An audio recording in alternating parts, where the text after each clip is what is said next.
I've been hearing it's quite hot and sticky over there. Yeah, very sticky. A bit like when I go to Thailand or Vietnam, it's like that. And no doubt in India too. I wonder if the heat has anything to do with people's behaviour. Like in the summer they're a bit more Talmudic and Freemasonry, and in the winter they're more sort of, oh, I can't be bothered, it's too cold to moan and be evil. Or are they like that all year round? I would suppose. Yeah, our temperament heats up in the summer along with the heat. Yeah, that's maybe so. There's maybe a corollary there. Andy. Well, talking about Indians and Freemasons, then we might as well talk about one of the famous ones, or many of them. I don't know what you have there. Yeah, I wrote I co-authored a book about Gandhi called Gandhi Under Cross-Examination. I wasn't satisfied with the book though because my co-author wasn't keen on mentioning too much about Freemasonry in the main text. He preferred to have those as footnotes, and they didn't appear in the book in a way that satisfied me that the message was being delivered to the reader about the role of Freemasonry in Gandhi and in India and in the division of India and Pakistan by Gandhi. And those efforts of Freemasonry to interfere in Indian politics and nationhood. I am deeply offended by the interference of the Western world in Indian history. I just feel that Gandhi has been wrongfully promoted as a hero of independence when he, in fact, prolonged Indian rule.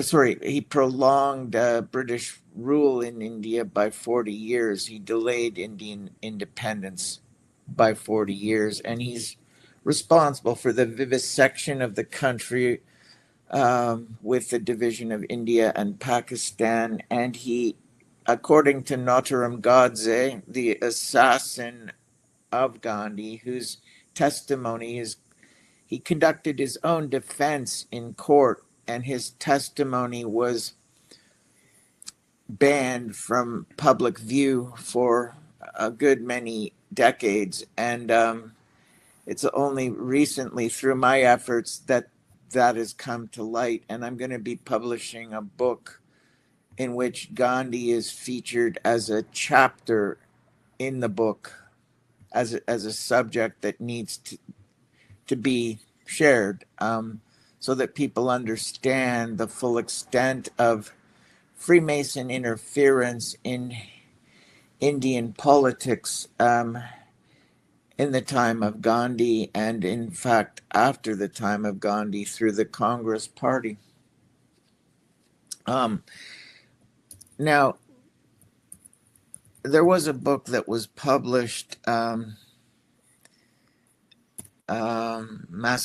Società a Responsabilità Illuminata, La Scoperta della Orloges. And that book was one of the biggest exposes of Freemasonry after 1990. It was written by Italian Freemason Giulio Megaldi, founder and venerable master of Freemason Lodge Grand Orient d'Italia Democratico, which means he was a member of the Grand Orient Freemasonry. Grand Orient is a secret society. Freemasonry is a secret society. Some lodges fused and became known as Grand Orient Freemasonry.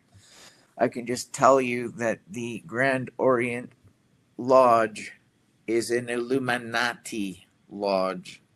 So when you hear about Grand Orient Freemasonry, realize that the Illuminati have infiltrated Freemasonry through the Grand Lodge, through the Grand Orient Lodge. All right. And it's interesting that Gandhi and Nehru, both prominent Indian leaders, both of them were members of the Talmudic super lodge Arjuna Phoenix. That means that these Talmudic Illuminati Grand Orient Freemasons drew Gandhi into this Talmudic super lodge Arjuna Phoenix. Now, the role of the Talmud is important here to explain. The Talmud is a Judaic text. It's regarded by the Judaic religion as being, as it's regarded by Judaism as being a sacred text of greater importance than the Torah. It repudiates and denies the validity of the 10 Commandments of the Torah and actually endorses breaking all of the 10 Commandments. So as a text, it completely annuls the value of the Torah. I think it's been very damaging to Judaism. I oppose the Talmud very strongly. I think it's an evil book. I think it's a satanic book. I don't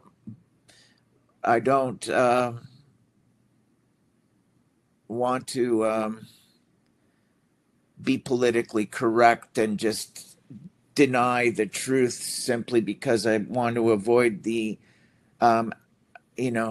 stigma of being accused of being anti-Jewish or whatever. I mean, they say anti-Semitic. The Jews are a mixed bag of people that are of no strict identifiable racial category. So to say Semitic, that most Jews are not Semitic. Most Jews are not Arab in origin. So, anti-Semitic is a kind of misnomer, because, the state of Israel is actually comprised, from what I have read, of about 80% Khazarian. The people population are Khazarian by extraction. And so to be labeled anti-Semitic for criticizing Judaism is, to me, it's a misnomer. There's no basis realistically for calling someone this or labeling someone that. Anyway, Arjuna Phoenix is the name of the Talmudic super lodge that both Gandhi and Nehru belong to. And let's just look at the name Arjuna Phoenix. It's hyphenated. Arjuna was the hero of the Bhagavad Gita, which is contained in the Mahabharata, one of the Vedic scriptures. And the Bhagavad Gita is seen as a key sacred text in the Hindu religion. Arjuna is tasked with opposing the Pandava family, which is in fact his own family, in warfare, and he is reluctant to enter the field of battle because he doesn't want to kill his own blood relatives. Well, who would? And that's totally understandable.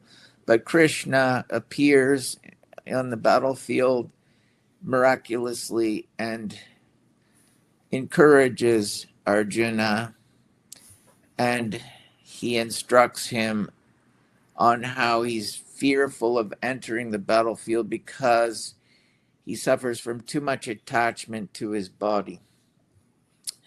So Arjuna is told to liberate himself from this attachment, and to realize that he is not his physical body. He is an eternal soul, an Atma, and that nothing can kill him. No spear, no arrow, nothing can pierce his soul. Though his body might perish in battle, his soul is eternal and will prevail and will be reincarnated innumerable times and will be eternal and immortal and unassailable. And he's told not to fear for his relatives, for though they also may die in battle, their souls are also eternal, and they will be reincarnated innumerable times, and their souls' existence will prevail regardless of what happens in the course of battle. So in essence, he's just told to be brave and to go and do his duty as a Kshatriya, which means as a member of the warrior caste. It is his duty to fight in this battle on the battlefield of Kurukshetra. So Arjuna Phoenix hyphenated means that Arjuna has risen again. And so these figures, Gandhi and Nehru, are being depicted as Arjuna Phoenix rising. The great hero of the Bhagavad Gita has presumably reincarnated in Gandhi and in Nehru, and there are a resurrection or a phoenix reborn. Arjuna is a phoenix reborn in these two figures from Indian history and political history. Okay, so Gandhi founded this Arjuna Phoenix Talmudic Super Lodge in 1904. Now, Nathuram Godse, who is the assassin of Gandhi, conducted his own defense on the murder charge related to the assassination of Gandhi. He was not just charged on the basis of, murder. He was charged with other offenses, which he chose to defend himself against. While he confessed to the murder of Gandhi, he defended himself on other charges brought against him, denying these charges and stating that he was innocent on all those other counts. In the course of his defense, he wanted the court to understand that his actions concerning the assassination of Gandhi were, from his standpoint, justified because, well, he accused Gandhi of being a traitor to India. He accused him of abandoning the Hindu population of India, and in his policy of appeasement, he seemed to be showing favor towards Muslims, even going on hunger strikes on certain occasions in favor of Muslim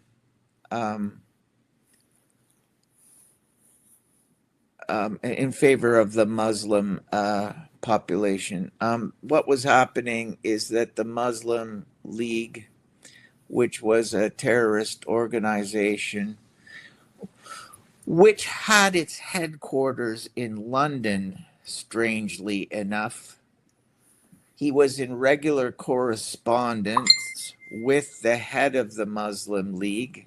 I've read the letters that Gandhi exchanged with the leader of the Muslim League, which means that he was in regular correspondence with a terrorist.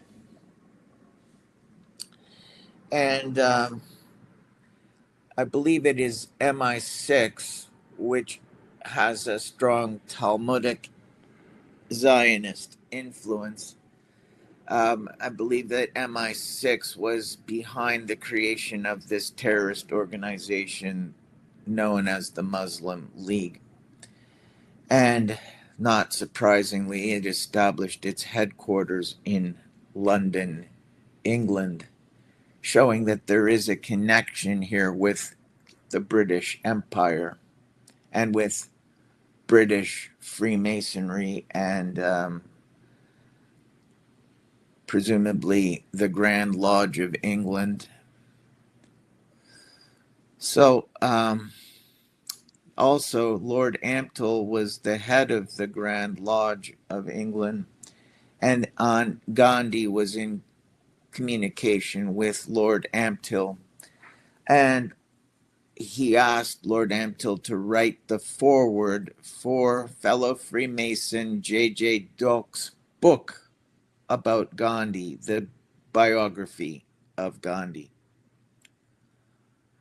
And so that biography, written by his fellow Freemason and intimate friend, Reverend J.J. Doak, is responsible for making Gandhi the famous and revered figure that he is, because Gandhi paid for the 600 copies of this biography to be printed and then sent them to the major news agencies in Europe and in North America, so that his reputation as a kind of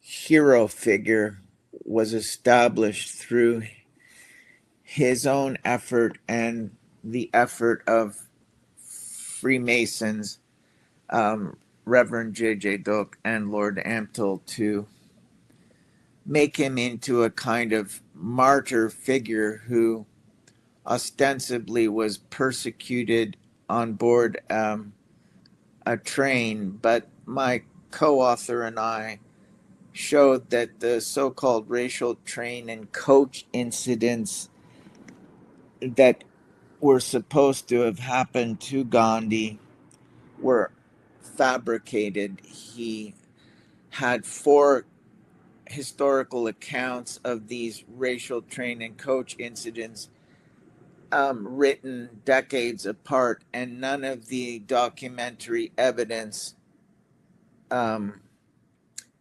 corroborates. It's a strange thing, because Gandhi was a lawyer, trained as a lawyer, and functioned as a lawyer in South Africa, and no one should know better than a lawyer the necessity of having documentary evidence, which you provide, corroborating. Yet none of the 4 accounts he gives of the racial training coach incidents do corroborate. I don't want to get into that too much, because that's what the purpose of the book, Gandhi Under Cross-Examination, was. Largely, it was an effort to discredit these claims made by Gandhi. The evidence would show that the incidents that he describes as having happened to him, in fact, happened to one of his plaintiffs that he was defending in a legal suit and that they didn't actually happen to him.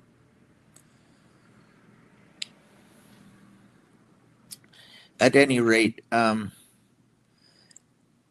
Godse, the assassin of Gandhi, also claims that he was conspiring with the Emir of Afghanistan to front an invasion of India in order to found a Muslim caliphate. And Godse, whose brother, Gopal Godse, published his courtroom testimony in a book called Gandhi Under Cross-Examination, basically details all of his brother's courtroom testimony in this book, which was banned and suppressed by the Congress Party of India for decades and has only in the last few years come to light.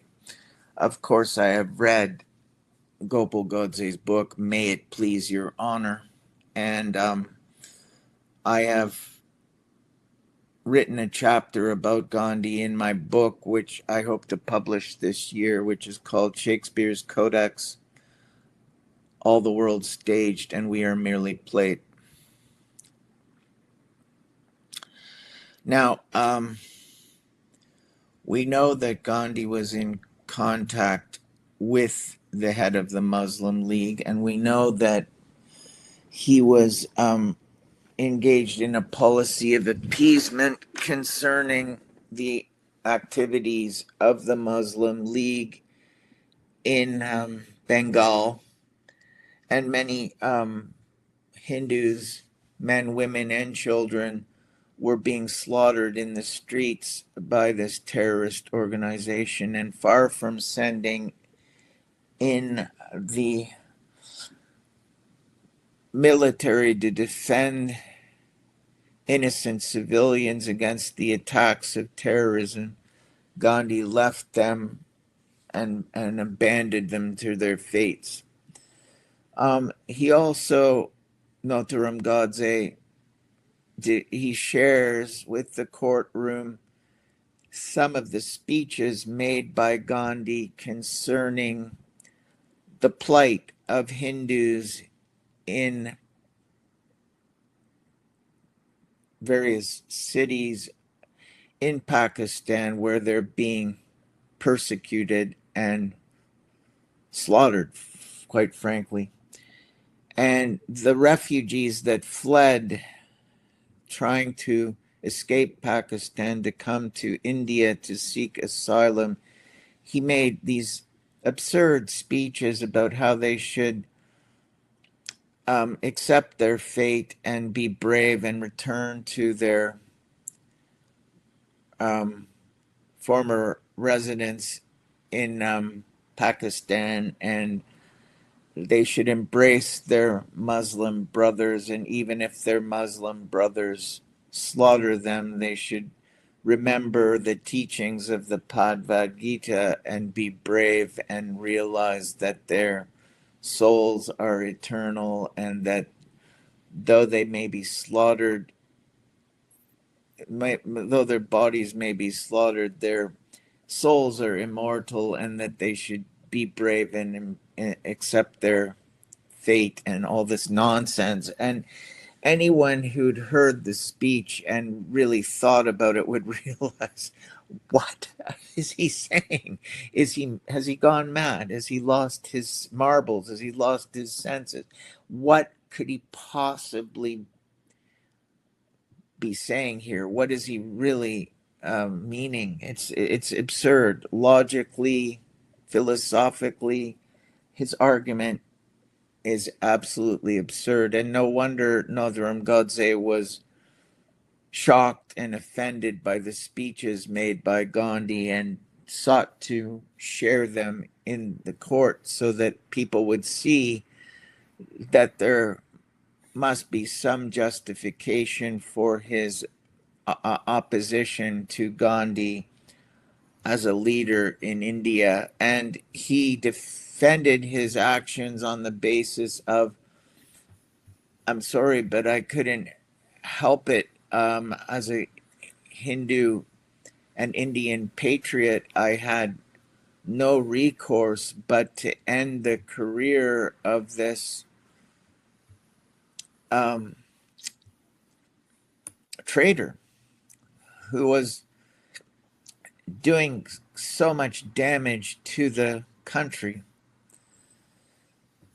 Now, when the sentence against Nathuram Godse was passed at the end of the trial, there was not a dry eye in the courtroom. The gallery of people were very deeply moved and very sorry that this patriot was going to face execution. And I think that many of them realized there was a great deal of truth to the assertions that he made in court. The fact that his testimony had been suppressed for decades and that Gopal Godse's book, May It Please Your Honor, was banned from publication and distribution for decades shows that there is an effort to suppress the truth surrounding Gandhi and the assassination of Gandhi. By a coincidence, I met a Freemason in Seoul, Korea, and actually dined with him. And he was a Canadian who had fled Pakistan under fear of for fear of his life, for fear of his safety and the safety of his family. He fled the country and came to settle in Vancouver, Canada. Anyway, I met him and I asked him a few questions that I was curious about, and he answered them. One of the things that he told me was that Benazir Bhutto had been assassinated by Freemasons. And the reason for her assassination was that she refused to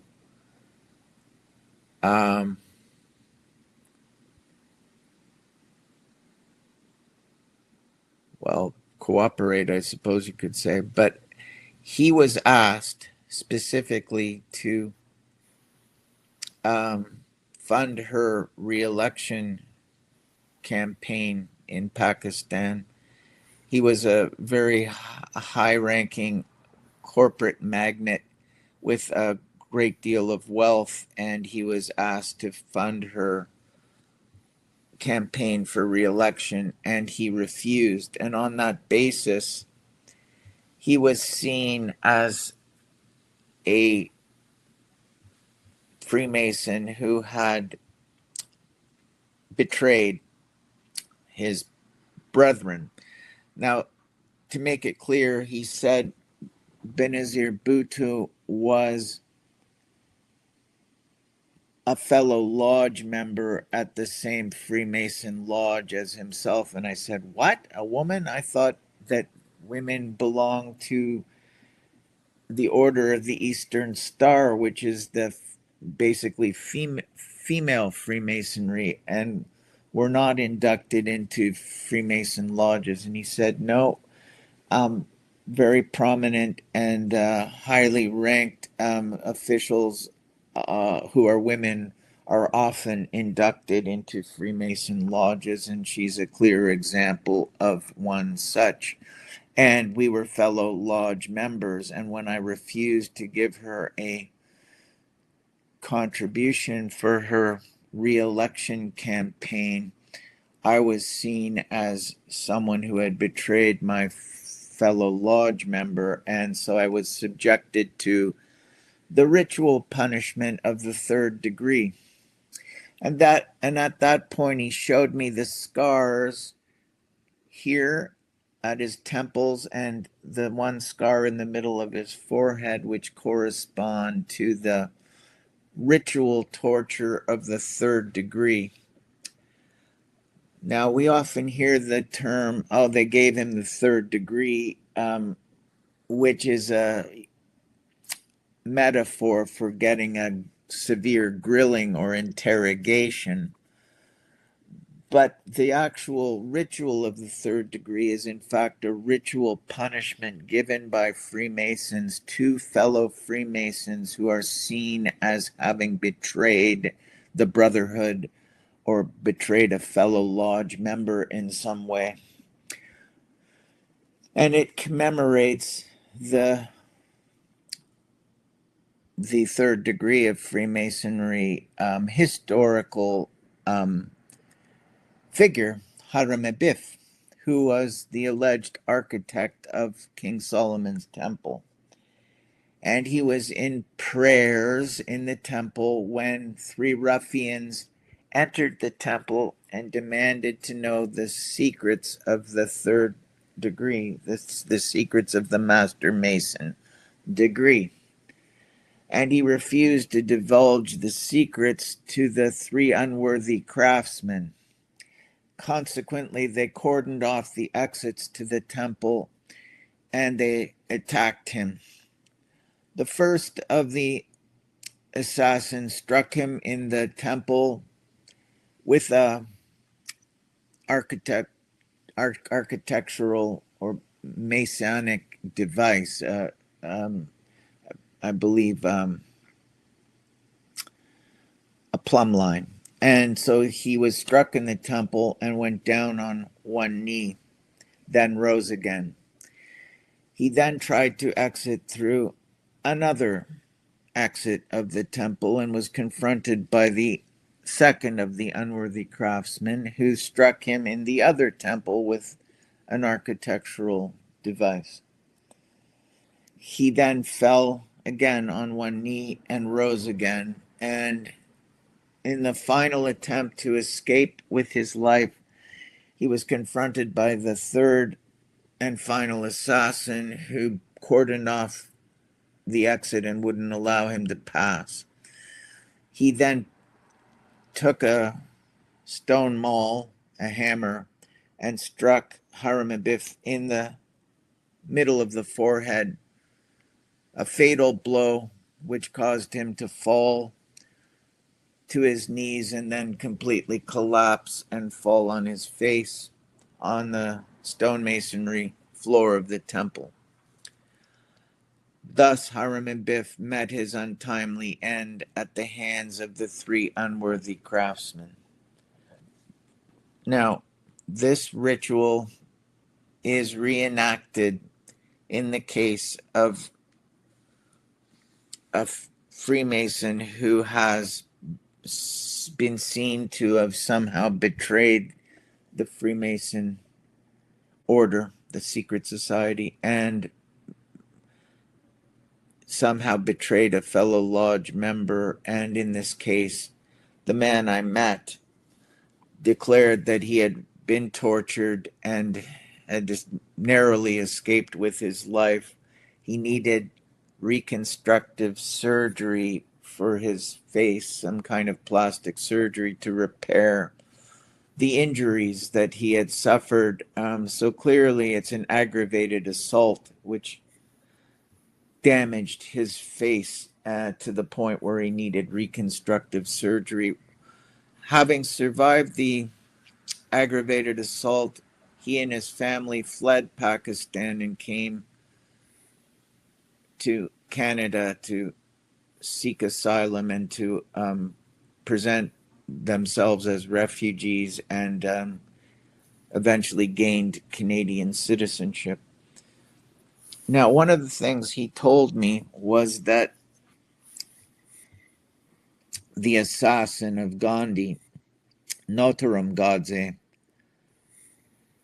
had been sent by Lincoln's Inn. Now, Gandhi was a member of the Inner Temple in London, And according to this Freemason from Pakistan, the assassin of Gandhi, Nathuram Godse, was sent from Lincoln's Inn. There are 5 Inns of Court in the city of London: the Middle Temple, the Inner Temple, the Outer Temple, Lincoln's Inn, and Gray's Inn. They all have had an influence in British history that is long standing and goes back several hundred years. The figures that were involved in the Shakespeare plays attended Gray's Inn and actually performed revels there. And I'm referring to Edward de Vere, the Earl of Oxford, who was an alumni of Gray's Inn, and his half-brother, Francis Bacon, both of whom collaborated to write the Shakespeare plays. Now, I get into this in a chapter on Shakespeare, the authorship, and in my book, Shakespeare's Codex, All the World Stage, and We Are Merely Played. So this pretty much sums up what I wanted to say about Gandhi. Andy, any comment? Fascinating. It was like I was sitting here, you're telling me a story, you know. Yeah, it's a long I story. do notice though, Yeah, some of the Freemasonry names, like Gray's Inn, they always seem to turn up as barristers' chambers in later life. yeah. Well, that's it. I mean, they are law schools in the city of London, but the Inner Temple is actually a spy training school. So Gandhi, in belonging to the Inner Temple, which ostensibly is a law school, was in fact being trained as a British spy. You also want to consider that since these illustrious law schools had historically had students that were from the British upper class, from the British aristocracy, it's rather surprising to find that Gandhi was inducted into the Inner Temple as a lodge member, both as a foreigner and as someone who's clearly not from the British upper class. So something must have made Gandhi seen as a fit and appropriate inductee of the Inner Temple. Presumably, his Freemason credentials had been acquired while in India, and he was supported by British military officials in being promoted both to the rank of sergeant major within the British Army in South Africa when he was stationed in South Africa, but his career had been strongly supported and backed by these rather high ranking British officials who would have also been Freemasons. And so, yeah, the 5 Inns of Court is something that I get into in my book, specifically in the chapter on Gandhi, but also in the chapter on Shakespeare, because we can see that Gray's Inn features prominently in the history behind the Shakespeare plays. A Comedy of Errors was performed in Gray's Inn for the first time in a night of the Revels, which means a night of theater. And Comedy of Errors is about two twins that look so much alike that it causes a comedy of errors because the audience can't distinguish between the two twins. Well, this sets up the whole covert operation to disguise the truth about the Shakespeare authorship, because Will Shakespeare, his name bears a striking similarity to William Shakespeare. But though the names appear to be so similar and so alike, to the point of being twins, they couldn't be more dissimilar in terms of their education and class background.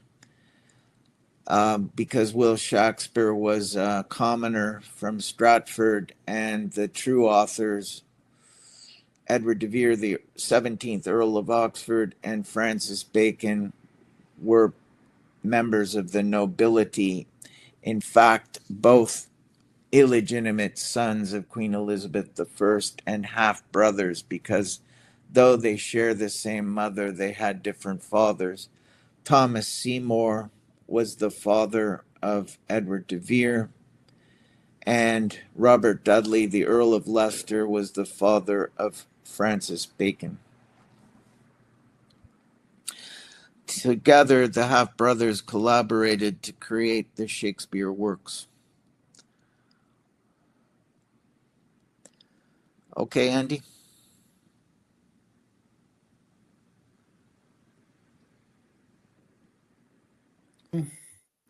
What shall we do Talking a next? little bit about Mm-hmm. Patrick O'Carroll's story, British MI6, top 10 Nazi traitors, or you was interested in that one?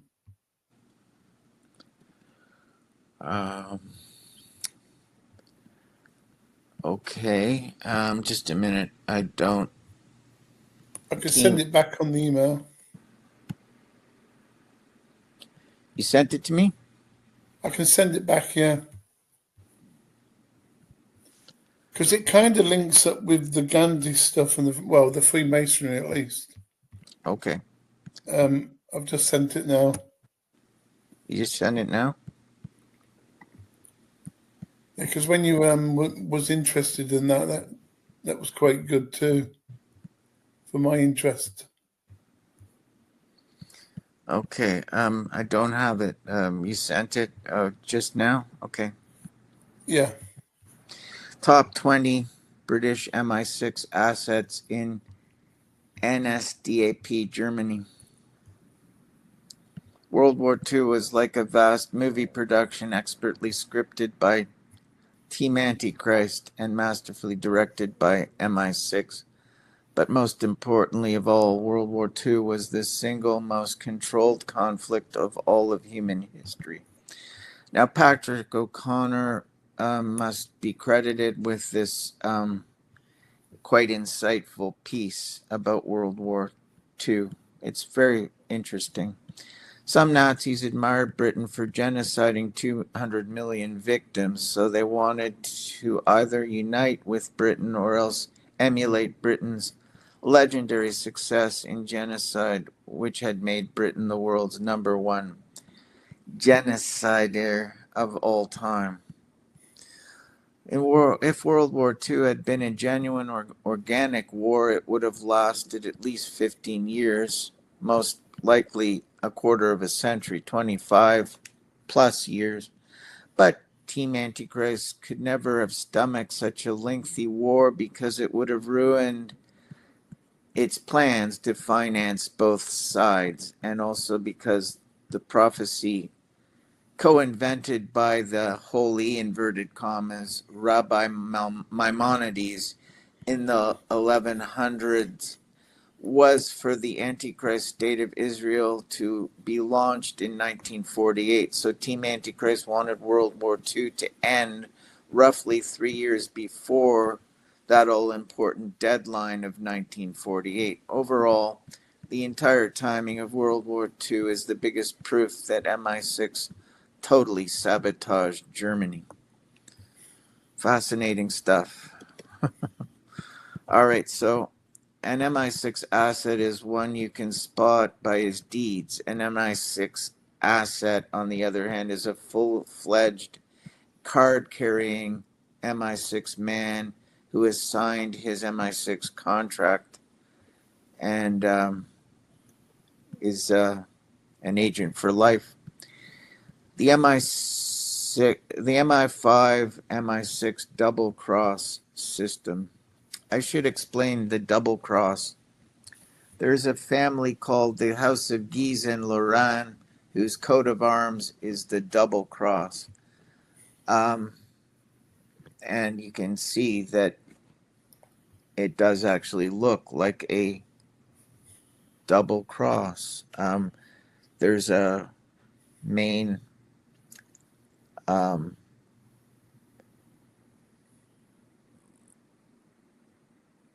vertical plank and two horizontal planks parallel to each other. And yes, it looks like a double cross. And the double cross became a term used in Freemasonry for when you betray someone. You've effectively double crossed them. And it comes from the House of Guise and Lorraine, which were an elite Templar family. So they were members of the Knights Templar.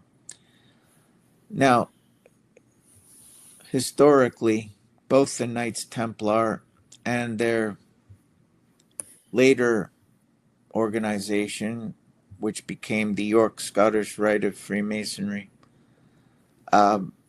that Templar Freemason history has been one of innumerable double crosses. Because the House of Guise and Lorraine, as a Templar family, used this as a modus operandi because it enriched them and enriched the Knights Templar greatly, because they would fund one king in his military campaigns by supplying him with gold, with mercenary troops and arms, and then they would turn around and they would grant the same support to his rival, his enemy. And so they were effectively double crossing both sides and making great deal of profit off the interest they accrued from the lent gold. Now, they didn't actually lend wagon loads of gold to these kings. They would issue promissory notes in the form of a check, and it would be honored at a temple, at a Templar preceptory, which is a primitive bank, basically. And since they controlled the supply of arms and the manufacturing of arms, they would make profits hand over fist, because in exchange for the gold that would be presented to purchase the arms, purchase the weapons, they would then hand over the weapons in exchange for this received check. But there was no gold, not to the extent of what was being promised in the terms of the promissory note. The temple preceptory had a very small supply of gold, and they were lending gold and charging interest on the gold that didn't really exist because they would lend far more gold than they actually had in supply. And this same banking practice is followed today. It's called fractional reserve lending, where the bank can lend up to 10 times the amount of money they actually have on reserve in their vaults. And they can charge interest on money that doesn't really exist because they're not able to actually lend money they don't have, but they do anyway because it's legal and it's allowable. And through fractional reserve lending practices, they lend 10 times more than the actual amount of money they have on reserve in their vaults. So effectively, banks are charging interest on air, on money that doesn't exist, and demanding repayment in the form of collateral if you fail on repaying your debts. But this whole debt usury system is based on a fraud because the money that's being lent doesn't actually exist. In today's terms, it's just digital loans that are being transferred and shown on a computer screen. And is there any validity to the money that is being lent? In essence, it doesn't really exist. The whole thing is a fraud, yet that doesn't stop them from charging interest on the money that they have ostensibly lent to the loan recipient. So, this is the history of the banking industry, which was set up and created in the 13th century by the Knights Templar, and which their later incarnation, Freemasonry, continued right down till today.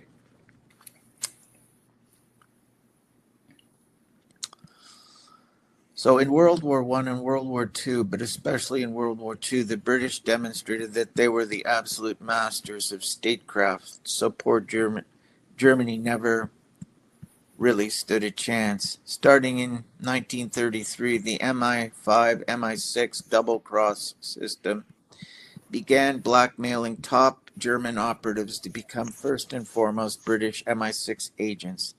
The upshot was that approximately 5% of Germany's top officials was working for Team Antichrist throughout World War II. And although it was only about 5% of the top cadre, MI6 still managed to place these unfaithful few in immensely important positions. Adolf Hitler committed over 75 deliberate military blunders in favor of the Zionist powers. Who are these Zionist powers? US, Great Britain, Russia, and France, to ensure that World War II would end early, 3 years before the most crucial Team Antichrist deadline, which was to found the State of Israel in 1948,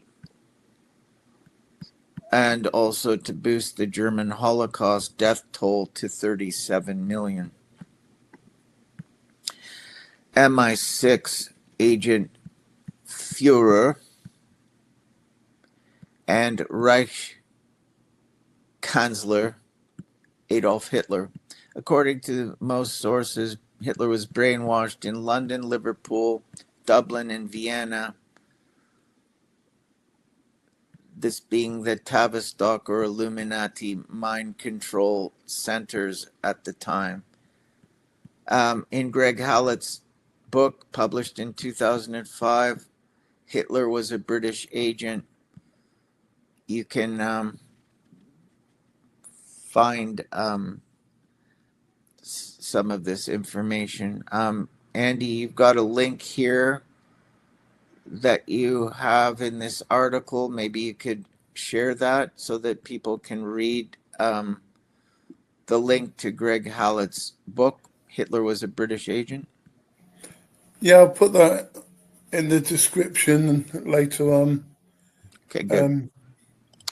Thank you. Plus, at the end of what you're talking about, I'll read a little bit out, which Mm-hmm. links it all up, and you've touched it a little bit. I'll read out Team Antichrist may be preparing to massively revalue gold, because all the articles are sort of interconnected.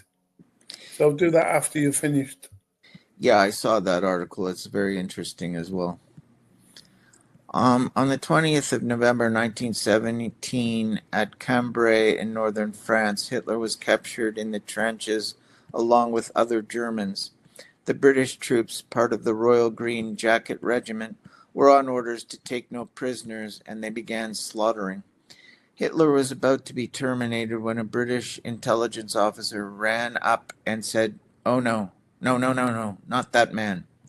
And Hitler was allowed to return to his own lines.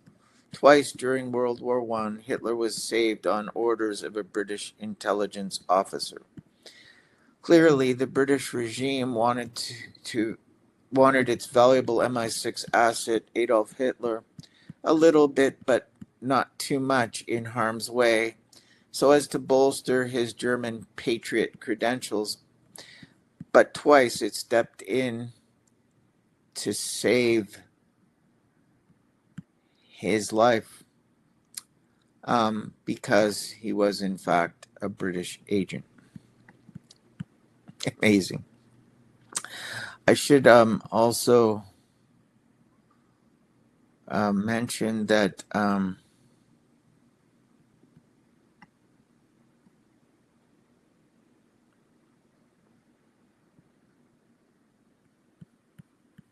intelligence officer ran up and said,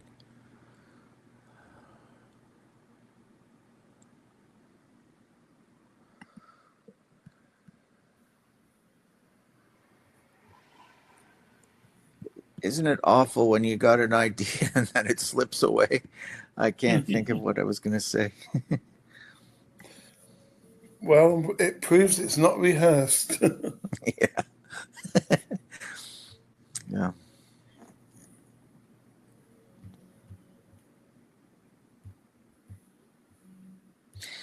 Um, I think they call it old age. yeah, maybe. Hitler,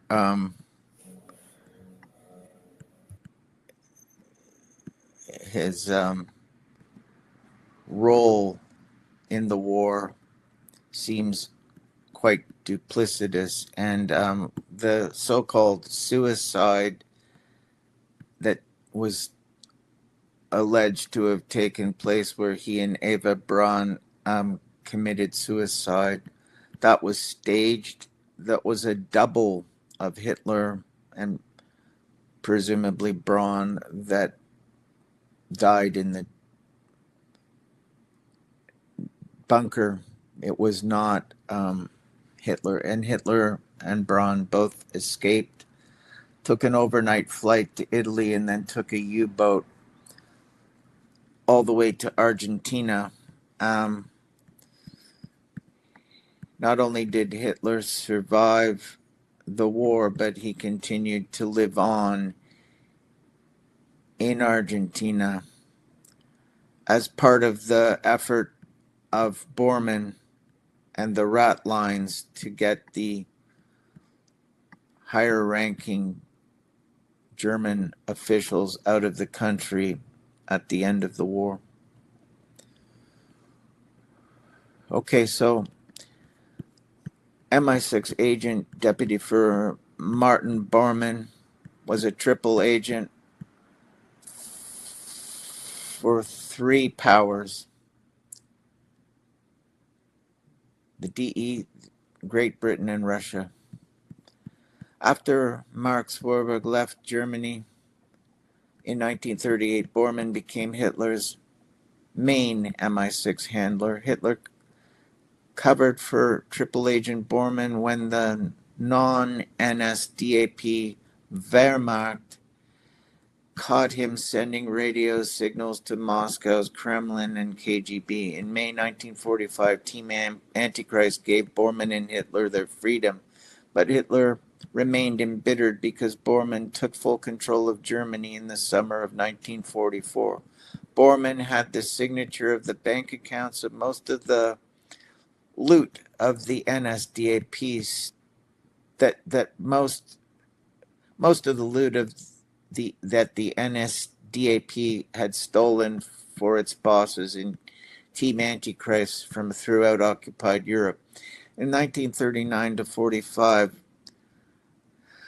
Alan Dulles ran the Axis for Bern, Switzerland, and his law firm Sullivan and Cromwell laundered his loot into 750 companies that Bormann had created, and many Jews installed as their CEOs to disguise the fact that they were in fact NSDAP-linked companies that were ultimately owned by Team Antichrist. Yeah, John and Alan Dulles,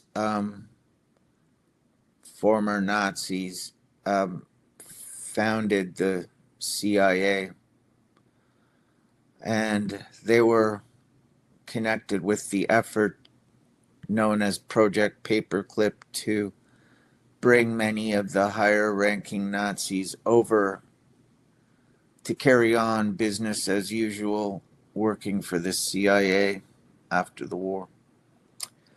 MI6 asset Admiral Wilhelm Canaris was a powerful and prominent German trader who was a known MI6 asset. As head of the Abwehr, counterintelligence, Canaris was in a position to commit truly incredible sabotage.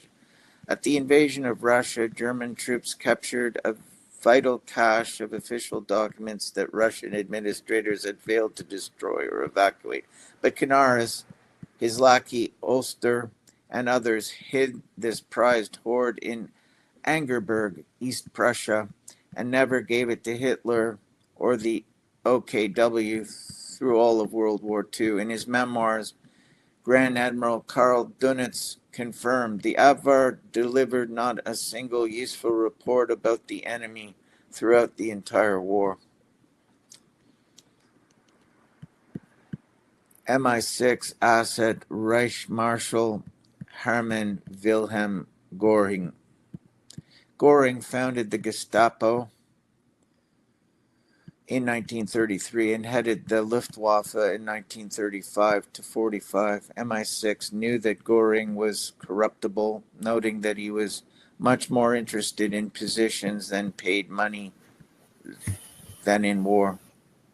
He was much more interested in positions that paid money than in war. So Hermann Göring, overextended financially as he was, building a mansion in Brandenburg, so MI6 spy Frederick Wilhelm Winterboth offered to pay to complete it if Göring would sell MI6 the counts and totals of the aircraft built. In the process, MI6 made Göring an MI6 asset and bugged Carinhall with listening devices so that MI6 could spy on OKW meetings throughout World War II, especially secret meetings held in the Carinhall crypt. Throughout World War II, Göring received daily Air Force brown sheets. After he read these at breakfast, Göring would pass them to his MI6 bosses, but he kept the most important ones hidden from the Luftwaffe. This helped British air intelligence to know a lot of German air power data. Göring ran very many MI6 spies, even including Kyle Canal lockkeepers, whom MI6 employed to pass information to Britain, since all German U-boats had to traverse his canal. One of the most incredible deliberate military blunders that Hitler committed in World War II was simply giving up the Battle of Britain, although Germany had all but completely won it. After a harmless British bombing raid on Berlin On August 25th, 1940, MI6 assets Hitler and Goring pretended to fly into a rage to justify ditching the Battle of Britain and switching from efficiently obliterating Britain's airfields to instead pointlessly bombing the civilians in London. When Germany gave up on the Battle of Britain, this was the single weakest and most illogical plot twist in the entire MI6 movie script. It was so illogical and dumb that it should have lost MI6 the Oscar for Best Screenplay. Goring had so many MI6 ties that the Zionist Nuremberg show trials were obliged to sentence him to death. If his true story had gotten out in 1946, the whole world would have known that World War II had been a staged motion picture directed by MI6. You know, I have a friend, um, Michael, and he looked at a lot of the photographs of World War II and realized that they were fake, like uh, these photographs showing bombs dropping out of the bomb bay of aircraft, and they're all dropping in a straight line. You know, given wind velocity and given the speed of these aircraft and how fast they're flying and everything, the bombs would not be dropping down in a straight line. And when he examined the photographs closely, it was clear that the bombs were actually attached to a rope ladder and that they were just dropped from the bomb bay down as if they were bombs being actually dropped upon targets on the ground, when in fact it was all just stage managed. It was just all of these bombs being let down through the bomb bay doors on a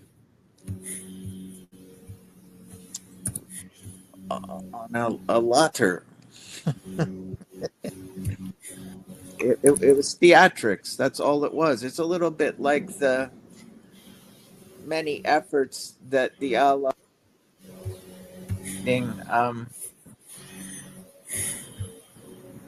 fake uh,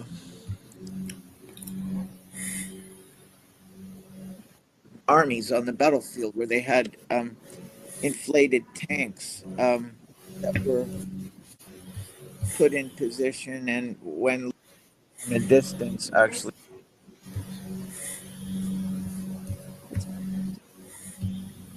Oh, okay, just a second. Okay.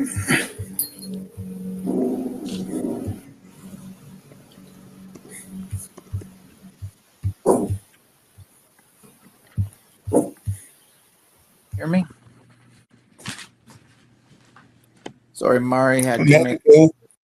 Mari had to make an adjustment there on the computer. So if I was cut off for a few moments, I'm sorry. No, that's fine. He was loud and clear.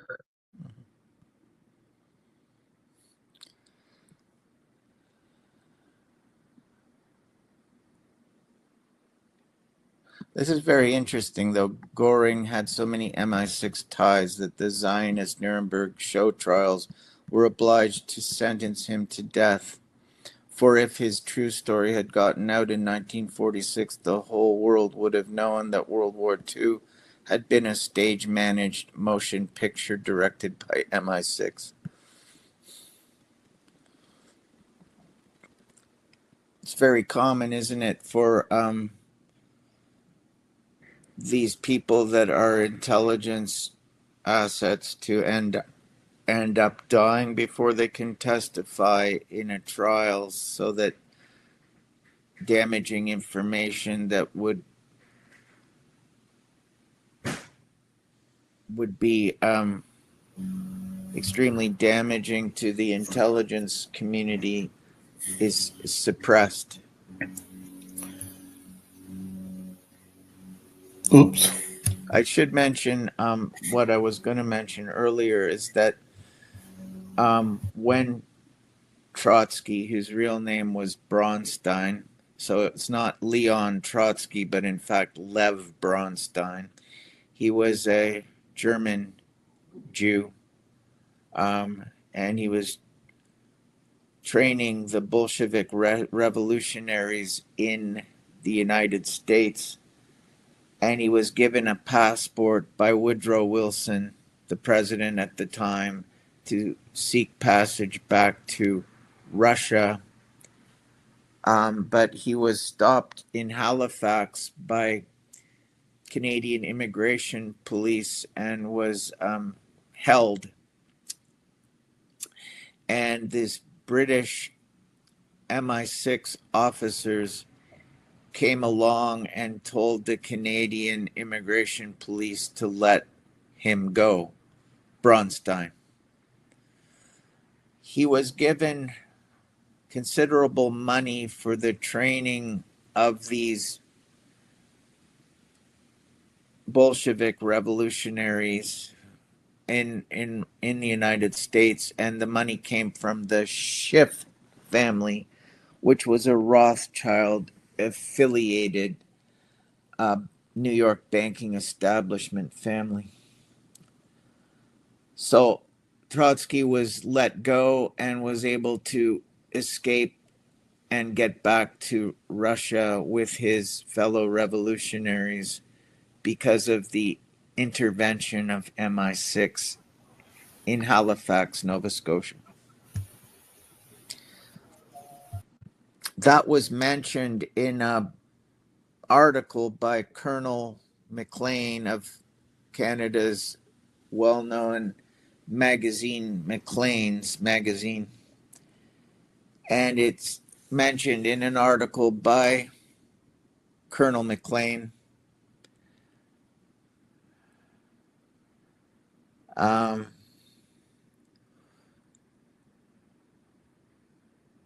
How Canada lost its chance to shorten the war. Why did Canada let Trotsky go?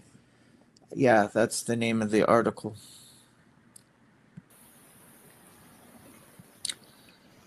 MI6 agent Grand Admiral Karl Donitz. Hallett relates how the British captured Karl Donitz on October 4th, 1918, and placed him in a psych ward in Manchester, England, where he was turned into an MI6 agent to be activated when required.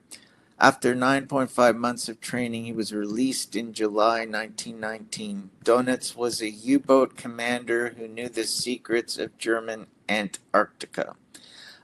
The Germans occupied a place in Antarctica called Neuschwabenland. And you've probably heard about the story, Andy, of Admiral Byrd and the U.S. military involvement in Antarctica. I watched a lot of the films. Did you? Yeah. It's pretty interesting stuff, isn't it? Is that Richard, I believe?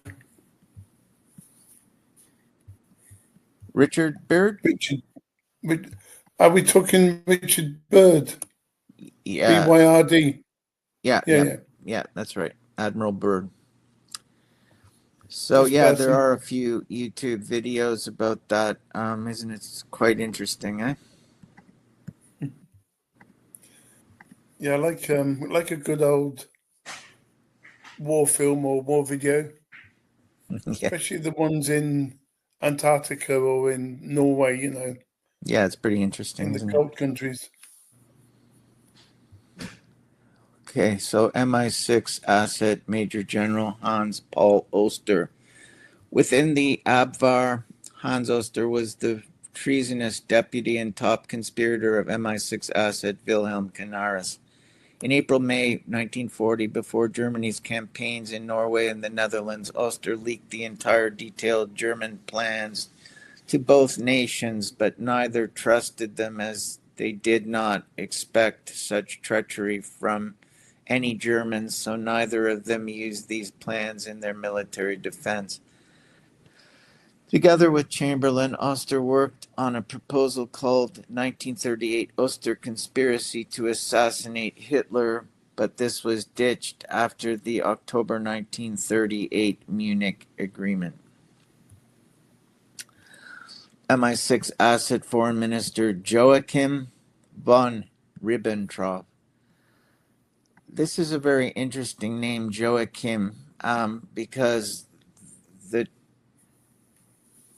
twin pillars of the Temple of Solomon were known as Joachim and Boaz. So this seems to be a Freemason name given to this MI6 asset, Joachim von Ribbentrop. He was the NSDAP ambassador to Britain in 1936 to 38. He had so many MI6 ties with the Zionist Nuremberg show trials. He had so many MI6 ties that the Zionist Nuremberg show trials were obliged once again to sentence him to death. If his true story had gotten out, the whole world would have known in 1946 that World War II had been a vast stage-managed MI6 movie production. Hallett alleged that von Ribbentrop had an affair with Wallace Simpson, who passed him top-secret details, adding, Wallace Simpson was investigated by the FBI in 1941 for passing information to von Ribbentrop.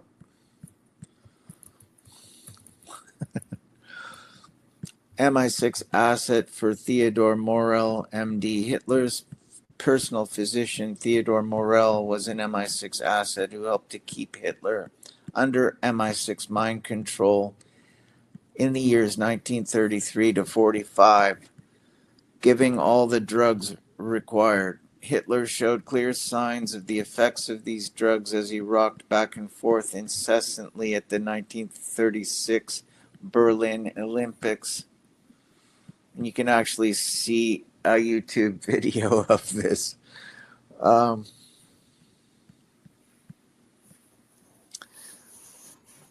So MI6 asset General Erich Feldgiebel.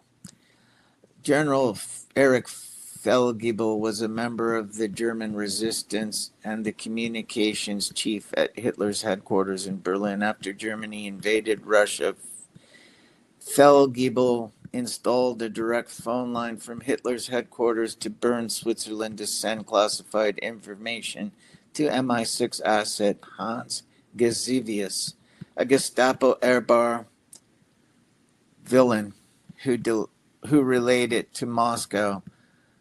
Germany's SD, which stands for Sicherheitsdienst, later nicknamed this leak of over 500 detailed reports the Red Orchestra. Okay. And MI6 asset Gestapo official Hans Bernd Gesivius, stationed in Bern, Switzerland. Gestapo man Hans Gesivius conspired with the Abwehr by relaying the 500-plus Red Orchestra reports from Hitler's headquarters to the Kremlin so as to ensure that MI6 was keeping Russia up to date. In his 2017 book, Hitler's Revolution, Richard Tidor quotes Gesivius, later boasting of how MI6 had the German military leaking like a sieve, when he stated, "We had our spies all over the War Ministry, in the police, in the Ministry of the Interior, and especially in the Foreign Office, all threads connected to Oster." MI6 asset resistance recruiter Karl Friedrich Goerdeler. Rudolf Rössler fingered Karl Goerdeler for his involvement in the Avar's vast Red Orchestra leak. Goerdeler later took part in the 20th of July plot to overthrow Hitler in 1944, which, had it succeeded, would merely have left MI6 agent Bormann in control, meaning that MI6 actually viewed this plot quite neutrally or dispassionately. Okay, you want to talk about any of these, Andy? Yeah, I was just going to link it with the gold. The team Antichrist may be preparing to massively revalue gold. Okay, go ahead. Yeah, this article is by Colin Wise or Colin Wise. Dice. Mm-hmm. Yeah, I don't know how to pronounce it. This was the 1st of August 25. It's on the website of the private bank called US Federal Reserve. A link will be in the description as well. And it talks about international and US gold revaluation over the course of a matter of months. Mike Adams speculates that the US regime will soon revalue gold to 12,000 US dollars per ounce. That may bring a silver price of somewhere between 200 and 500 US dollars per ounce. Others speculate that the US regime will soon revalue gold to 30,000 US dollars per ounce. Capital letters no one knows, but the overt US debt can be wiped out if gold is 150,000 US dollars per ounce. The covert US debt off balance sheet debt is being reduced by genocide. Mike Adams says the juncture when the gold will be revalued will be 9 months after the imminent passage of what is misleadingly titled the Bitcoin Act, and that every 4,000 US dollars revaluation of the gold price will bring the US regime 1 trillion US dollars with which to starve off the collapse of the neo-fascist US empire. The The highly Zio-fascist U.S. empire. Yeah. yeah, yeah, sorry. The higher the gold price, the longer the Zio-fascist US empire can stay alive. This would be a financial trick similar to the October 1973 launch of the petrodollar, which gave the US regime 50 more years as the world's leading Zio bully thug. All this goes to show that Team Antichrist still has a lot of financial wizardry with which it can at least attempt to starve off bankruptcy, but none of this will save the middle class, which Team Antichrist wants to destroy. Mainly by murder, the genocide of most US slaves is already pre programmed because of the 80% uptake of the COVID bioweapon jab during the COVID farmer genocide after Trump's Operation Warp Speed. There's a Yeah. BitChute video, and it says basically Adams says Trump is willing to sacrifice the US dollar in order to save the US debt market treasuries. Furthermore, Trump's tariffs are really about reducing US imports so that US GDP will skyrocket and foreigners will suddenly view US debt as an attractive investment, thus helping the USA to rise like a proverbial phoenix. Adams opines that folks may only have about 12 months to stack gold and silver because the Theo-fascist Trump may well pass this misleadingly titled Bitcoin Act sometime in the coming 3 months. Interesting. Mm-hmm. I mean, there's a lot of numbers there, but in a nutshell, I can't understand. It's obviously a president's job or a country's job to get more money. So they have less debt, they make more money, they self make things themselves so they don't have to rely on other countries. And of course, isn't that what's meant to happen? Trump is doing that. Well, he's trying to do that anyway with the tariffs. Right. But the article suggests he's doing the opposite. But yeah, I'm confused.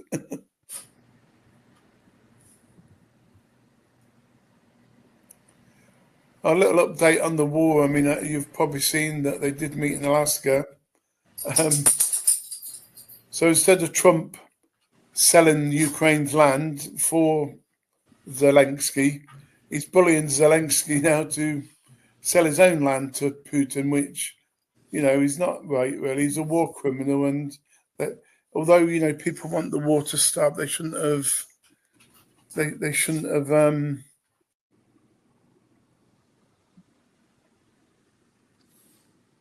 Yeah. Hello, Andy.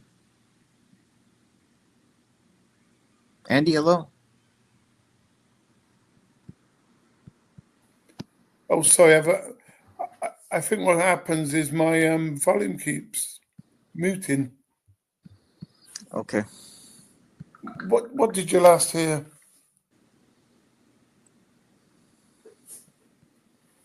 What did you last hear, Tim?